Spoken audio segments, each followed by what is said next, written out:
Hello viewers, welcome to likeable education channel. আজকে আমরা যেটি আলোচনা করতে চলেছি সেটি হচ্ছে অতি গুরুত্বপূর্ণ আলোচনা। এই প্রশ্নটি বিভিন্ন পরীক্ষাতে, এমনকি বড় বড় পরীক্ষাতেও এসে থাকে। প্রশ্নটি হলো, প্রাচীন ভারতে মগধ সাম্রাজ্যের উত্থানের কারণ কি? ইংরেজিতে বলতে গেলে discuss the rise of Magadha as an empire, the power under the Haryanka. এই ব্রড প্রশ্নটি আলোচনা করার আগে বলে রাখি, এর আগের ভিডিওটিতে আলোচনা করেছিলাম মিনান্দার সম্পর্কে। সেই ভিডিওটি না দেখে থাকলে অতি অবশ্যই ডেসক্রিপশনে দেওয়া লিঙ্ক থেকে ভিডিওটিকে দেখে নেবে। আর একটা কথা, চ্যানেলে নতুন হয়ে থাকলে অবশ্যই চ্যানেলটিকে সাবস্ক্রাইব করবে। তাহলে শুরু করা যাক।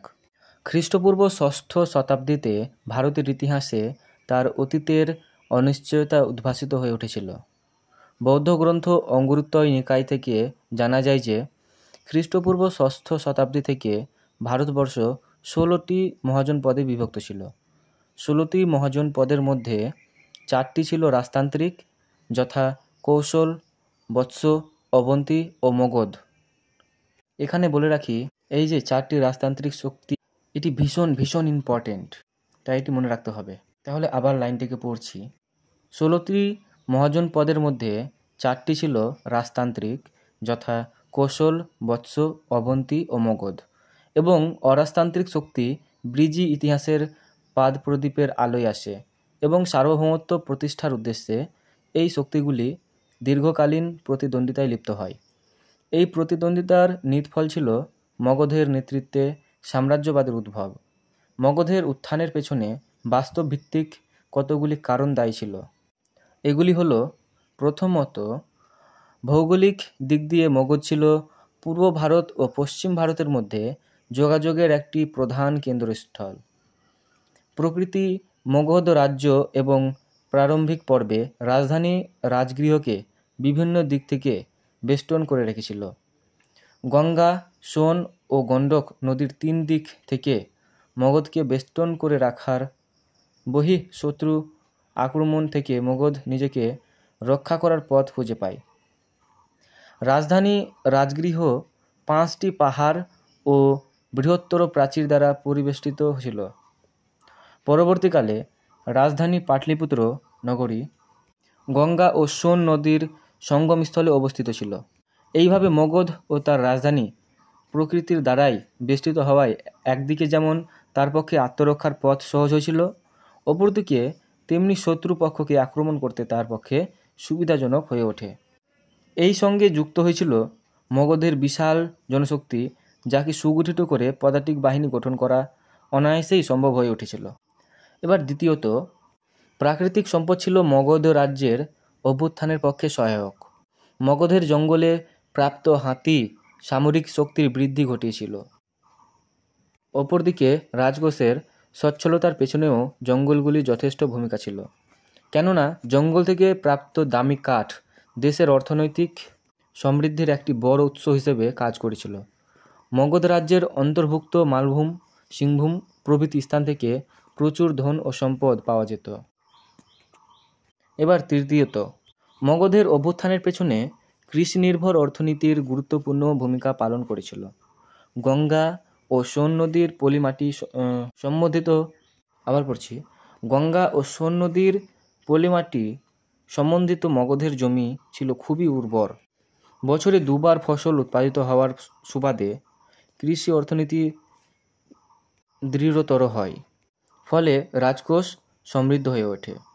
চাষিদের নিয়মিত শুল্ক দানের ফলে সৈন্যবাহিনীর বরণ কৌশল ও রক্ষণাবেক্ষণ সহজ সাধ্য হয়ে ওঠে।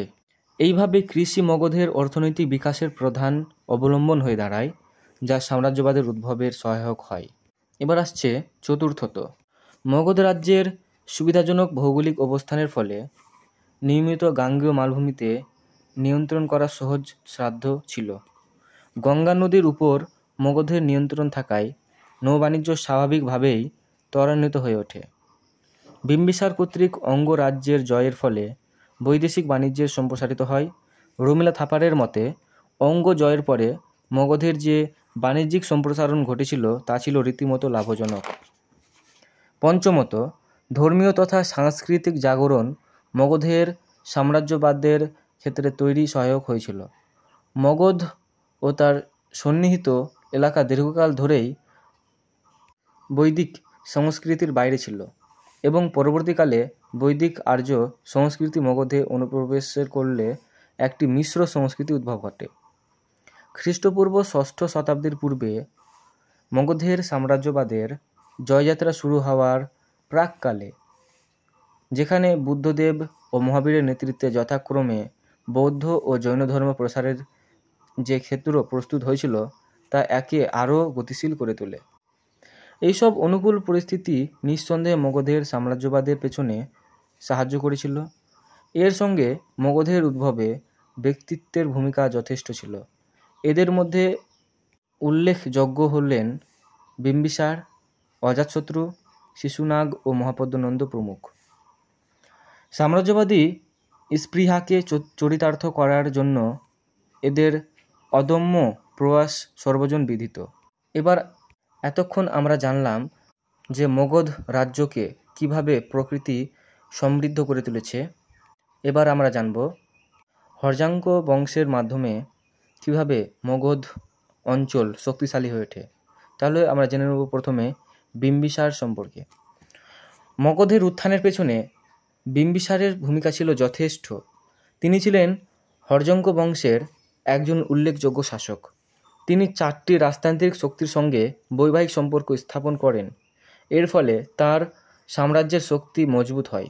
তিনি অঙ্গরাজ্যকে পরাজিত করেন। অঙ্গরাজ্যের রাজধানী চম্পা অধিকারের ফলে মগধের রাজনৈতিক গুরুত্ব যেমন বৃদ্ধি পেয়েছিল, তেমন অর্থনৈতিক দিক থেকেও মগধ লাভবান হয়েছিল। তিনি একটি দক্ষ প্রশাসনিক ব্যবস্থা গড়ে তুলেছিলেন। শাসন পরিচালনায় তিনি মন্ত্রীদের পরামর্শ গ্রহণ করতেন। বিম্বিসার বৌদ্ধ ধর্মের প্রতি অনুরাগী ছিলেন।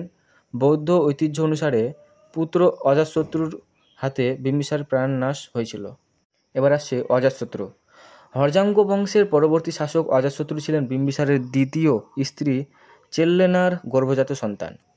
তিনি 2টি বৃহৎ শক্তির কৌশল ও ব্রিজির বিরুদ্ধে যুদ্ধে অবতীর্ণ হন এবং এই রাজ্য 2টি দখল করেন। ব্রিজি দখল করার ফলে প্রজাতান্ত্রিক শক্তি হিসেবে ব্রিজির আধিপত্য খর্ব হয়। অন্যদিকে অজাতশত্রু বৈশালী অধিকার করায় কৌশল দুর্বল হয়ে পড়ে। এইভাবে বিম্বিসার ও অজাতশত্রু মগধের সাম্রাজ্য ও সীমা অনেক দূর বেরিয়ে যান।